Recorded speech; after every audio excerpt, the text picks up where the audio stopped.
Et salut tout le monde, salut à tous. Aujourd'hui, nouvelle vidéo. On va parler d'un truc d'actualité, je pense, pour ceux qui sont en terminale. Donc, on va parler des admissions à l'INSA. Des admissions, donc les critères d'admission de 1, les petites astuces de 2. On va parler aussi de l'oral qu'il y a. Je vais parler de mes notes en terminale, etc. Et puis après, je vais parler des trucs un peu spéciaux, genre les filières spécialisées, tout ça, tout ça. Du coup, déjà c'est un retour en vidéo, hein, du coup, parce que il n'y avait pas eu de vidéo pendant au moins 3 mois. Et vu que là, on est sur la période Parcoursup, bientôt l'oral, etc., je pensais que c'était important de faire cette vidéo. J'avais eu quelques remarques sur le fait que mes vidéos s'adressaient. Enfin, on avait l'impression des fois que mes vidéos s'adressaient plus aux gens de l'INSA plutôt qu'aux gens, enfin aux personnes qui viennent des collèges, etc. C'est vrai, du coup, bah, cette vidéo elle est là vraiment pour ceux qui sont, j'ai dit collège, hein, pour ceux qui sont en lycée, euh, pour vous épauler un peu, vous expliquer un peu comment tout ça marche, parce qu'en plus, j'ai eu des retours, enfin des questions, etc. Et vu que je suis assez bien renseigné là-dessus, ça peut être pas mal de vous aiguiller.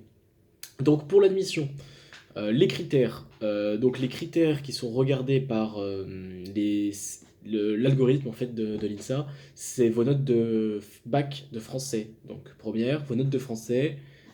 En première et terminale, vos notes de langue et de sciences. Donc ça fait un package. Ces notes-là sont coefficientées suivant votre classement selon la classe. Par exemple, un 14, mais en étant 18e sur une classe de 30, ce sera moins bien qu'un 10, mais en étant premier, par exemple. Ensuite, il y a également un coefficient qui est donné par votre proviseur, puisque votre proviseur va noter votre classe en fait. Et ensuite, il y a un coefficient qui est appliqué par rapport au classement de votre lycée. Donc, sur le classement des lycées français, vous pouvez trouver ça sur Internet. Toute cette grosse mixture, ça donne une valeur chiffrée, qui va leur permettre d'établir un classement de qui est le mieux, enfin du meilleur élève au pire entre guillemets élève.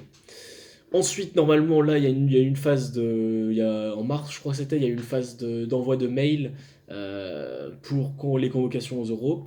Donc, si vous avez reçu ce mail, ça veut dire que vous aurez très probablement une INSA sur vous mettez, si vous mettez toutes les INSA sur Parcoursup. Donc, ça, c'est un truc à savoir. Et donc, on va parler de l'oral directement. Je pense que c'est une bonne idée. Alors l'oral, moi, il y a un truc qu'il faut que je dise absolument, c'est que c'est pas une épreuve en fait. C'est absolument pas une épreuve. Moi, j'ai vu ça plutôt comme une discussion et un peu de propagande. C'est-à-dire que moi, je l'ai fait à Lyon, du coup, l'oral. On est arrivé, on a eu un amphi de présentation, un énième amphi de présentation du groupe INSA, des fonctionnalités, etc. Et ensuite seulement on est passé à l'oral. Du coup j'ai vu ça plutôt comme venez chez nous, c'est vraiment génial, vous avez beaucoup de chances d'être accepté, la vie est belle, etc. Ensuite l'oral en lui-même, enfin c'était rien de spécial. On est arrivé donc avec il m'a donné une image pour en fait enclencher la discussion simplement. Il m'a bien dit, moi ils étaient deux, donc un ingénieur et un prof je crois, ou deux ingénieurs, je sais plus.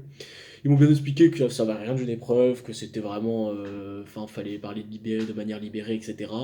Ils m'ont fait ils m'ont donné une image, ils m'ont demandé ce que ça m'évoquait. Moi, c'était une image d'une barque sur un océan desséché. Donc, je parlais vite fait. Enfin, j'ai dit, bah, ça m'évoque les problèmes qu'on a, les enjeux énergétiques, voilà, la distribution de l'eau pour tous, etc. Et donc, ça en est suivi en fait une discussion tout à fait naturelle. Donc, qu'est-ce que c'est le métier d'ingénieur? Qu'est-ce que c'est innover pour moi?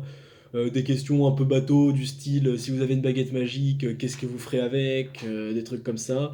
Ils m'ont demandé c'était quoi mon projet professionnel, si ça me dérangeait d'aller dans une ça autre que Lyon parce que je suis lyonnais, si ça me dérangeait d'aller à Strasbourg, à Rennes, à Rouen, comment je voyais la vision du métier, etc. Bref, en fait c'était simplement un test pour savoir un peu si une personnalité colle à l'univers INSA. Donc, si j'ai un conseil à donner pour ce oral, c'est vraiment d'y aller, mais enfin, d'y aller vraiment pas stressé, y aller libéré et parler naturellement, parce que c'est ce qu'ils cherchent, des gens un peu naturels, qui ont un peu le sens de l'humanitaire, quoi, le sens de l'humain. D'y aller naturellement. Si vous voulez peut-être augmenter vos chances, vous pouvez dire oui, enfin, vous pouvez le citer. Moi, je savais que j'étais intéressé dans des filières du type Amerinsa à Lyon, donc j'en ai parlé. J'ai montré que je m'étais renseigné un peu quand même, que j'étais documenté, que j'allais juste pas à l'oral pour voilà, comme ça. Donc ça, c'est pour l'oral. Vraiment aucune inquiétude là-dessus. À partir de là, donc, l'oral fait gagner des points bonus pour grimper un peu dans le classement. J'ai parlé de petites astuces tout à l'heure. En termes de petites astuces, je pensais à certaines filières spécialisées, notamment le Deutsche Insa à Strasbourg, parce qu'en Deutsche Insa, ils remplissent pas leur place, donc c'est peut-être plus facile de rentrer en DI. Après ça, je suis pas très très sûr de ce que je parle, enfin de si c'est plus facile ou pas dans les faits, mais en tout cas,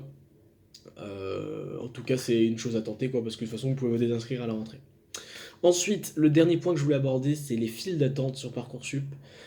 En gros, je vais vous expliquer un petit truc, un petit fun fact, c'est que en début d'année, l'INSA Lyon, ils n'avaient pas assez d'élèves entre guillemets et ils ont envoyé des mails à certains élèves de Toulouse, etc. pour leur demander de transférer.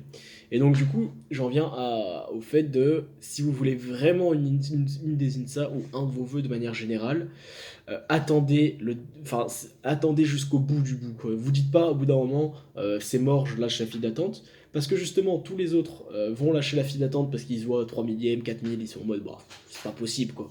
Et au final, ben, il y a un moment où ça va vraiment se dégorger énormément, ça va faire un effet un peu entonnoir, et donc du coup, au bout d'un moment, bah, en fait, l'effet entonnoir, ça marche comme ça. Au début, il y en a beaucoup qui partent, et après, c'est au compte-gouttes. Mais je le vois plutôt comme un double entonnoir. C'est-à-dire qu'il y a un moment où ça repart vraiment vite.